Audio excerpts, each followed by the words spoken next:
دكتور محمد بادي، ممثل مديرية الجوية للصحة عن مصلحة الصحة العامة والمراقبة الوبائية. بالنسبة للإجراءات المتخذة حاليا لمحاربة أو لتطويق أو الحد من دخول فيروس متلازمة الشرق الأوسط للمغرب هي إجراءات توعوية وتحسيسية، وكتخص خصوصا المقدمين على العمرة ولا مقدمين على الحج. وهذه الإجراءات هي إجراءات وقائية وإجراءات عامة كالإجراءات التي تتخذ للوقاية من الأمراض التنفسية. وهذه الإجراءات اللي كتنص عليها منظمة الصحة العالمية تتخص من بين هذه الإجراءات غسل اليدين بالصابون، إلا ما كاينش الصابون تغسلوهم بالالكول، تجنب لمس الأعين الأنف والفم بالأيادي غير مغسولة،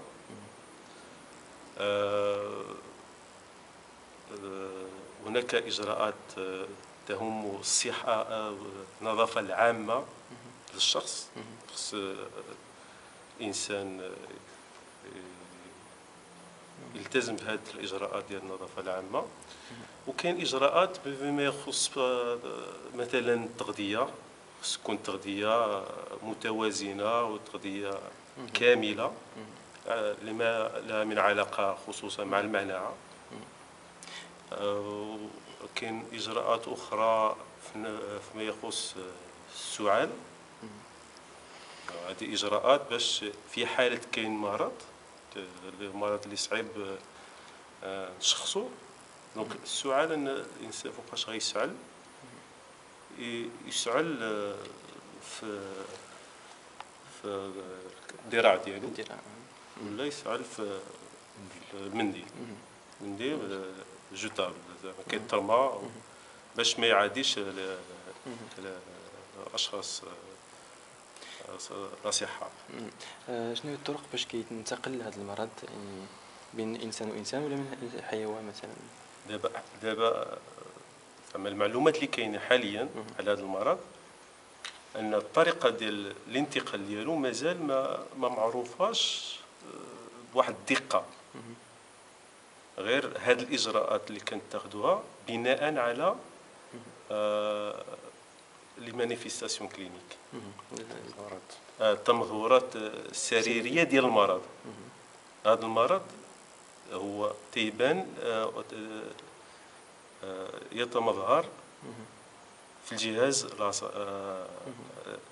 التنفسي، وانطلاقا من انه وهذا المرض تيصيب بصفه في مجموعه من الحالات تيصيب الجهاز التنفسي. دونك الاجراءات اللي كنتاخذوها هي اجراءات للحد من انتشار الامراض التنفسيه، وهي الاجراءات نفس الاجراءات اللي قلت: غسل اليدين، تجنب لمس الاعين، الانف، الفم، الاغذيه الى اخره. واش شي المجهودات مثلا عن طريق وزاره الصحه مثلا تمنع اللي تسبد انتشار الفيروس هوانيتي؟ وخدينا الاجراءات خصوصا تركز الحجاج لقاش واخا ركويتين اقد السعوديه ديني ضا اول مره كان 2012 ديني ضا الحالات بزاف. اذا الخطر مثلا عندك زي السعوديه والسعوديه واصل طرحنا راس الحجاج غير نتقل عمره ذيني 4 رجال الاعمال غينات، ولكن قلال وكنظن انه وين غاص نجي سمحي واش داير شي نروح شي لقاح ضد الفيروس ما عادوا ذين لا وذين لا اللقاح لا الدواء. من يتجان حاليا هي الاجراءات العامه للحد من انتشار المرض. يعني الدواء الاخرى اللي تجانو حاليا هي المسكنات، الدواء الالتهابات تكن الدواء لينا ذاك السيمسي ديك السيمسي داك السوسو دوان توسو مانيني. شكرا.